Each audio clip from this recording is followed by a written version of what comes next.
बच्चों, अपना school online channel में आपका स्वागत है। आज हम क्लास 6 में चैप्टर स्टडी करेंगे डेमोक्रेसी एंड गवर्नमेंट, और हमारा जो सब्जेक्ट है वो है सोशल साइंस। तो ये शुरू करते हैं चैप्टर को। चैप्टर को शुरू करने से पहले एक रिक्वेस्ट करेंगे कि अगर आपने चैनल को सब्सक्राइब नहीं किया तो प्लीज़ सब्सक्राइब करें। अगर वीडियो अच्छी लगे तो उसको लाइक एंड शेयर करें। तो शुरू करते हैं चैप्टर को।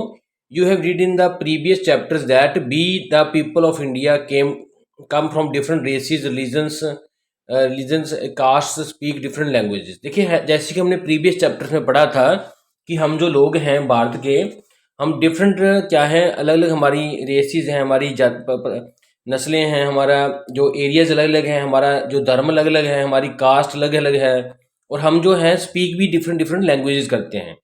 इन such a diverse society different demands arise which are often in the conflict with the another. तो देखिए, इस तरह की सोसाइटी में जहाँ पे इतनी ज़्यादा डाइवर्सिटी है, बोलने की भी, पहनने की भी, कस्टम्स की भी, धर्म की भी कई टाइप्स हैं, तो वहाँ पे देखिए ये डिफरेंट डिमांड्स, लोगों की अलग अलग डिमांड्स अराइज में पैदा हो सकती है, जिसके कारण कंफ्लिक्ट मीन्स प्रॉब्लम आ सकती है। उनमें एक ही बात के ऊपर हो सकता है वो सहमत ना हो।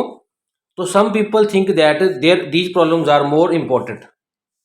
तो कुछ लोग कहते हैं, सम पीपल कहते हैं कि देयर प्रॉब्लम्स आर भी, उनकी कुछ लोग कहते हैं कि उनकी प्रॉब्लम ज़्यादा जरूरी है, so they should be solved first, where is other may think that their problems should be given top priority. तो देखिए, इसमें क्या होता है कि जैसे कि बताया गया है कि लोग अलग अलग तरह के रिलीजन के हैं, एरिया के हैं, रेसिस के हैं, कास्ट के हैं, तो उसके कारण क्या होता है, कुछ लोग कहेंगे कि हमारी प्रॉब्लम ज़्यादा जरूरी है, उनको सॉल्व करें, और कुछ लोग कहेंगे कि हमारी प्रॉब्लम ज़्यादा जरूरी है, टॉप प्रायोरिटी हमें, इनको सॉल्व करो।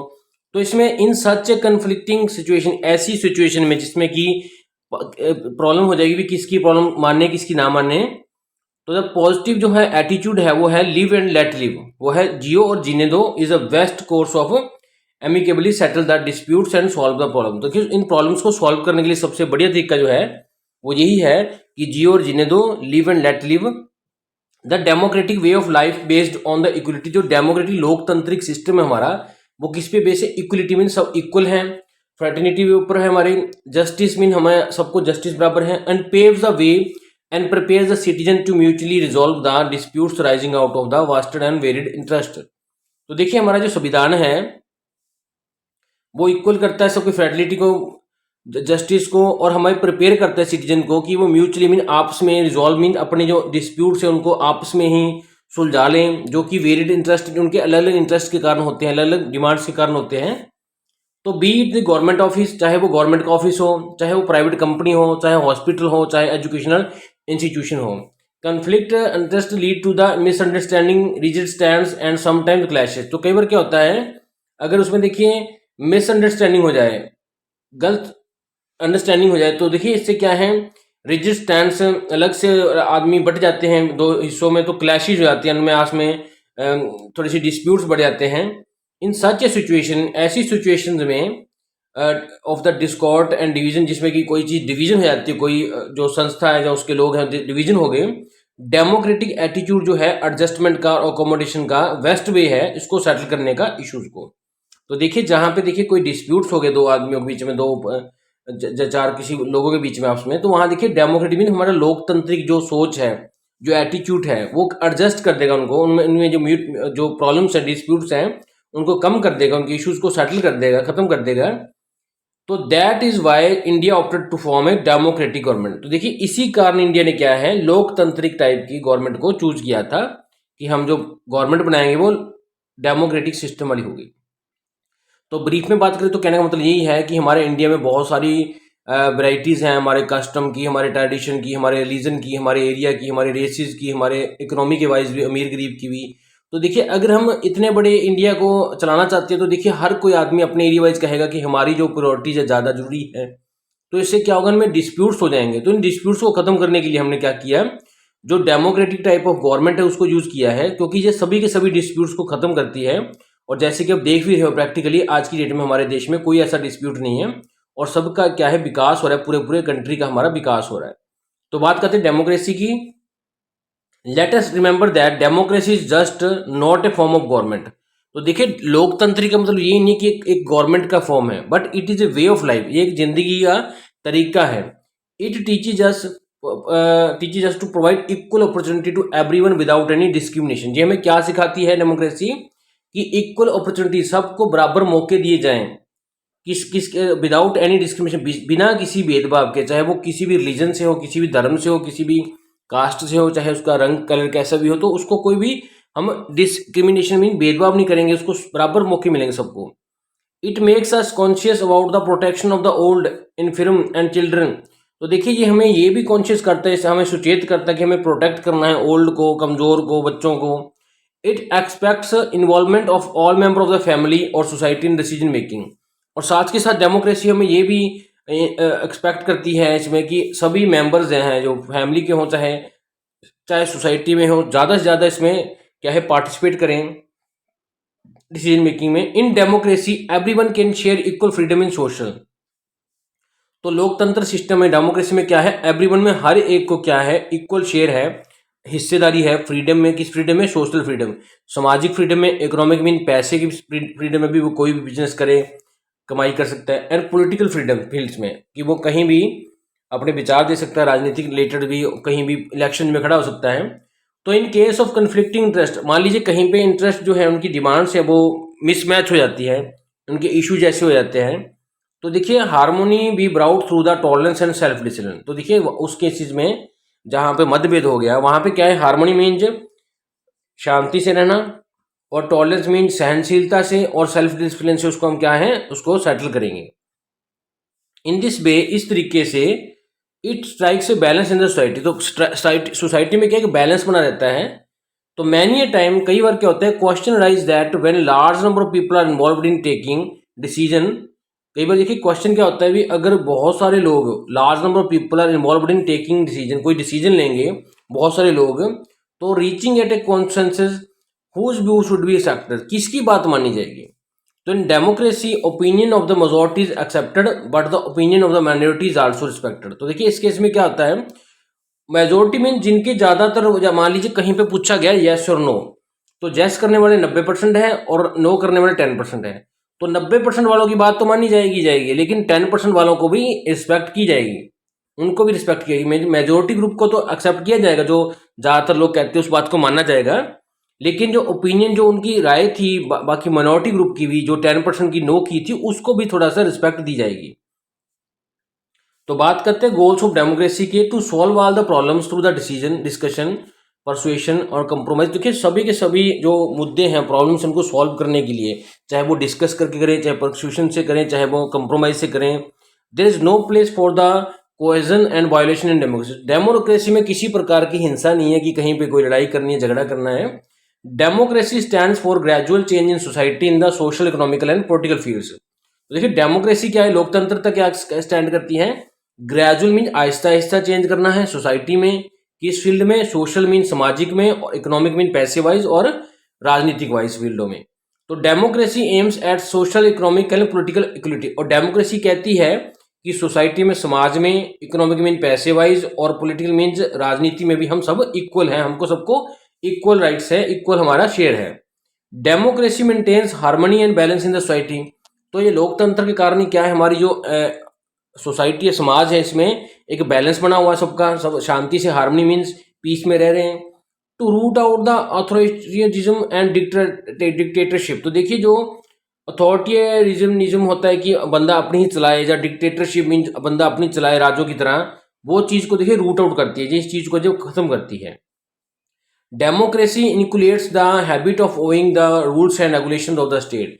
तो देखिए डेमोक्रेसी क्या है, ये हैबिट जो है मानने की, रूल्स एंड रेगुलेशन, इसको करती है। It helps in maintaining peace, ये मेंटेन करती है पीस को, शांति को।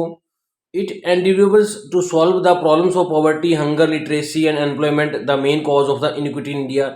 ये देखिए जो प्रॉब्लम्स है, जैसे कि गरीबी, पॉवर्टी, हंगर मैंने भूख, लिटरेसी मैंने अनपढ़ता, अनएम्प्लॉयमेंट बेरोजगारी, ऐसी प्रॉब्लम्स को दूर करती है, जो कि मेन कारण है इनइक्विटी मीन असमानताओं के, जिसके कारण लोग एक दूसरे को इक्वल नहीं समझते। प्रोबेबली इसके अलावा शायद the ultimate aim of the democracy क्या है, well being of the each individual, सब इंडिविजुअल्स का अच्छा सोचना, and it as a distinct and significant human being, कि उनको क्या है, हम हमारी डेमोक्रेसी में क्या है, हर ह्यूमन को एक अच्छा समझा जा रहा है, उसको अलग समझा जा रहा है, उसके लिए बेनिफिट के लिए काम करती है। तो ये हमारे डेमोक्रेसी के रूल्स है। तो बात करते हैं नेक्स्ट इसमें रिप्रेजेंटेटिव ऑफ द डेमोक्रेसी में।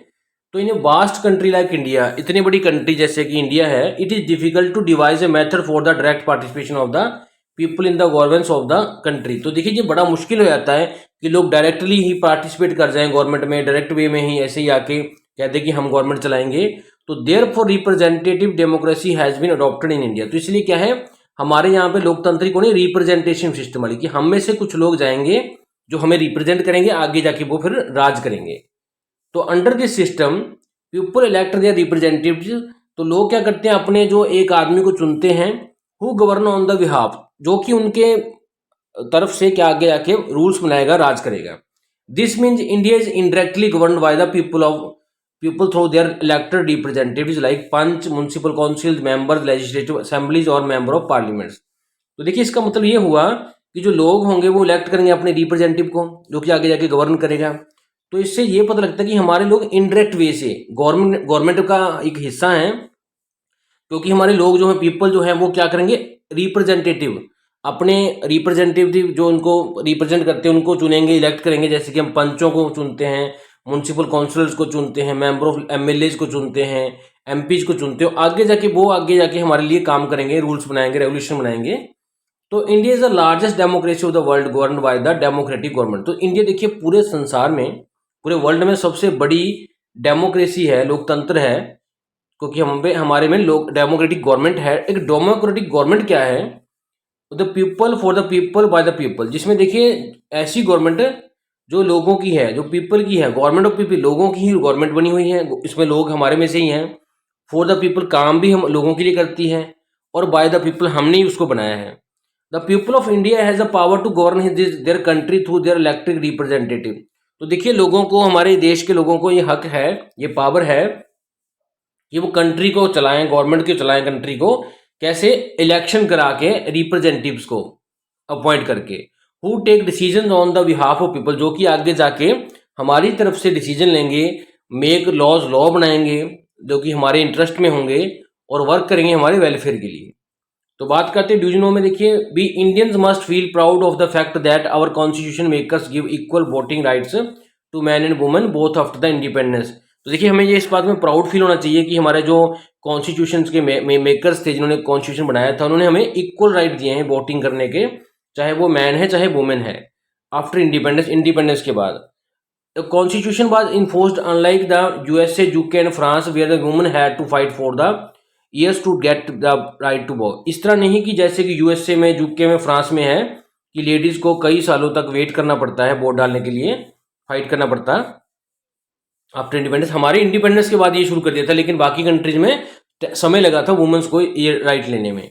In the United States America, women got the right in 1920। तो देखिए यूएसए में ये राइट उनको, वुमेन्स को 1920 में मिला था, यूके में ये राइट उनको 1928 में मिला था, वेयर फ्रांस में ये वुमेन्स को राइट वोट डालने का 1944 मिला था। मीन आज़ाद होने के काफ़ी समय बाद मिला था, लेकिन हमारे देश में ये साथ ही इंडिपेंडेंस के बाद ही मिल गया था। तो बात करते हैं पीपल्स की पार्टिसिपेशन की, उनका पार्टिसिपेशन। तो participation of the people in the election process of country at various level is based on the universal adult franchise. तो देखिए जो लोग हैं हमारे इंडिया के, उनका जो पार्टिसिपेशन, हिस्सेदारी है इलेक्शन में कंट्री के, वो अलग अलग लेवल्स पे है। वो उन पे UAF mean universal adult franchise पे डिपेंड करती है, जिसका मतलब है all citizen of India who are 18 years of age and above, जो भी 18 साल जो उससे ज़्यादा के हैं और एलिजिबल हैं वोट डालने के, उनके बिना किसी कास्ट के, कलर के, क्रीड के, रिलीजन के, धर्म के, या एरिया के, या लैंग्वेज के, बिना किसी भेदभाव के भी, मीन 18 साल से ऊपर के लोग जो एलिजिबल हैं, जो योग्य हैं वोट डालने के, बिना किसी जाति के, बिना किसी रंग के, बिना किसी एरिया के, बिना किसी और भेदभाव के, right to vote and elect the representative is given to all adult without any discrimination. तो सभी के सभी अडल्ट जो 18 साल से ऊपर हैं, उनको राइट दिया है वोट डालने का बिना किसी भेदभाव के। This right forms the basic of the democratic government at various level. तो इससे देखिए अलग अलग लेवल्स पे डेमोक्रेटिक गवर्नमेंट जो हमारी वो फॉर्म होती है। अब देखिए peoples participation does not and even after the election. Elections के बाद भी हमारा जो पार्टिसिपेशन था वो खत्म नहीं होता। It is also to be seen when the government is formed by elected representative. देखिए कई बार देखा गया है कि जो गवर्नमेंट है हमारी रिप्रेजेंटेटिव द्वारा बनाई गई है, in a day to day life people closely watch the activities of the various departments of the government. देखिए लोग क्या है, हमने चुन लिया एक रिप्रेजेंटेटिव, तो देखिए day to day daily life में क्या है, पीपल देखते रहते हैं एक्टिविटीज को, डिपार्टमेंट की, गवर्नमेंट की भी, गवर्नमेंट कर क्या रही है हमारे लिए। इफ रिक्वायर्ड, उनको लगता है, they also guard their own rights and freedom given to them by the Indian constitution. तो अगर उनको लगता है कि उनके राइट्स या फ्रीडम को गार्ड करने के लिए उनको पता है कि हमारा कॉन्स्टिट्यूशन है, तो साथ के साथ उसको ध्यान रखते हैं। देखिए क्यों है आउटसाइड पोलिंग बूथ जहाँ लोग वोट डालने आ रहे हैं, और जो वुमन एक है जो कास्टिंग कर रही है वोट की। तो बात करते हैं, when the term of government at any level expire, जैसे ही कोई गवर्नमेंट जो बनाई थी उसका समय खत्म हो जाता है, जो कि मोस्टली 5 ईयर्स होता है, जनरल इलेक्शन फिर होते हैं। तो एट दिस स्टेज, इस स्टेज पे क्या है, अब लोग जो है डिसाइड करेंगे whether to elect the same political party और नॉट भी। अब हम वो डिसाइड कर सकते हैं कि उसी आदमी को रिप्रेजेंटेटिव बनाएं या ना बनाएं, या उसको रिप्लेस कर दें by some other person by the election. तो कंसिडरिंग ऑल एस्पेक्ट्स, सभी एस्पेक्ट्स को मानते हुए, जो ड्यूटी है वोटर्स की इन डेमोक्रेटिक सेटअप में क्या है, by no means easy and simple. वो इजी नहीं है, सिंपल नहीं है, आसान नहीं है, सही आदमी चुनना है उनको। Therefore it is essential to think carefully before one casts the vote। तो बहुत जरूरी हो जाता है वोट डालने से पहले भी हम किसको चुनने जा रहे हैं। It is our moral duty that we use our vote to vote the judiciously. अपनी वोट का जो प्रयोग है, हम यूज है, वो ध्यान से करें, समझ से करें। How do we govern our self, हम अपने आप को कैसे गवर्न करते हैं, कैसे चलाते हैं। In our daily life we observe that many activities are always gone on through the country. देखिए हमारी डेली लाइफ में क्या नोट करते हैं बात को, कि कई एक्टिविटीज़ हैं चल रही हैं जो कंट्री में। These are buildings of road, buildings बन रही है, कहीं पे इलेक्ट्रिसिटी जनरेट हो रही है, कहीं पे हॉस्पिटल्स चल रहे हैं, कहीं पे डिस्पेंसरी चल रही हैं, कहीं पे एजुकेशन मिल रही है, कहीं पे ट्रांसपोर्टेशन हो रही है गुड्स की, कहीं पे पैसेंजर्स आ रहे हैं, कहीं पे हम बॉर्डर्स पे डिफेंड कर रहे हैं। तो who organise and controls all this. तो इन चीज़ों को कौन ऑर्गेनाइज करता है, कौन कंट्रोल करता है। Who makes law to regulate such activity, इन एक्टिविटीज को कंट्रोल करने के लिए कानून कौन बनाता है। It is the government at different levels. ये कौन करता है, गवर्नमेंट करती है अलग अलग लेवल्स पे, जो ऑर्गेनाइज करती है, सुपरवाइज करती है, उसको ध्यान रखती है, कंट्रोल करती है इन सब एक्टिविटीज को जो हमारे आसपास हो रही हैं। Government not only makes the law, government सिर्फ कानून ही नहीं बनाती, बट इनको एग्जीक्यूट में लागू भी करवाती है। In case people break the law, अगर कोई इस कानून को तोड़ता है तो उसको क्या है, पनिशमेंट मिलती है, सजा मिलती है। फॉर गुड गवर्नेंस, अच्छी गवर्नेंस के लिए स्मूथ फंक्शनिंग सभी डिपार्टमेंट्स की जो है बहुत जरूरी होती है। The duties and the responsibilities are divided among the government at different level. तो देखिए जो भी ड्यूटीज हैं काम करने की, जो रिस्पॉन्सिबिलिटीज हैं, वो सभी गवर्नमेंट डिपार्टमेंट्स की बांटी जाती है भी, तेरा काम ये है, उसका काम ये है, ये काम है। तो बात करते हैं लेवल्स ऑफ गवर्नमेंट की, क्या लेवल्स हैं। तो keeping in mind large extent, देखिए हमारी जो कंट्री बताया था बहुत बड़ी है, बहुत वास्ट पॉपुलेशन है, और डाइवर्सिटी मीन जिसमें अभिन्नताएं बहुत हैं। तो द रिस्पॉन्सिबिलिटी जो गवर्नमेंट की है वो डिवाइड की गई है अलग अलग लेवल्स पे। तो देखिए गवर्नमेंट जो है एट नेशनल लेवल वो वर्क करेगी होल कंट्री के लिए, इसलिए उसको सेंट्रल या यूनियन गवर्नमेंट कहते हैं। और उसके बाद देखिए गवर्नमेंट जो कि स्टेट लेवल पे, राज्य लेवल पे काम करेगी विदाउट ओन स्टेट टेरिटरी, जो अपनी अपनी स्टेट के लिए ही काम करेगी। For example government of Haryana works in the state of Haryana, Haryana की गवर्नमेंट हरियाणा में काम करेगी, केरला की गवर्नमेंट केरला में काम करेगी। ये है हमारी स्टेट लेवल की गवर्नमेंट। उससे बाद आती है लोएस्ट लेवल और सबसे छोटा, जो कि विलेज लेवल पे है। तो इसको हम government at the grass root level भी कहते हैं, जड़ की लेवल पे गवर्नमेंट, जो सबसे निचले लेवल की गवर्नमेंट है। तो ग्राम पंचायत जो है इस कैटेगरी में आती हैं कि ग्राउंड लेवल गवर्नमेंट्स में। इस तरह लेवल्स ऑफ गवर्नमेंट्स बना रखे हैं। Thanks for watching this video.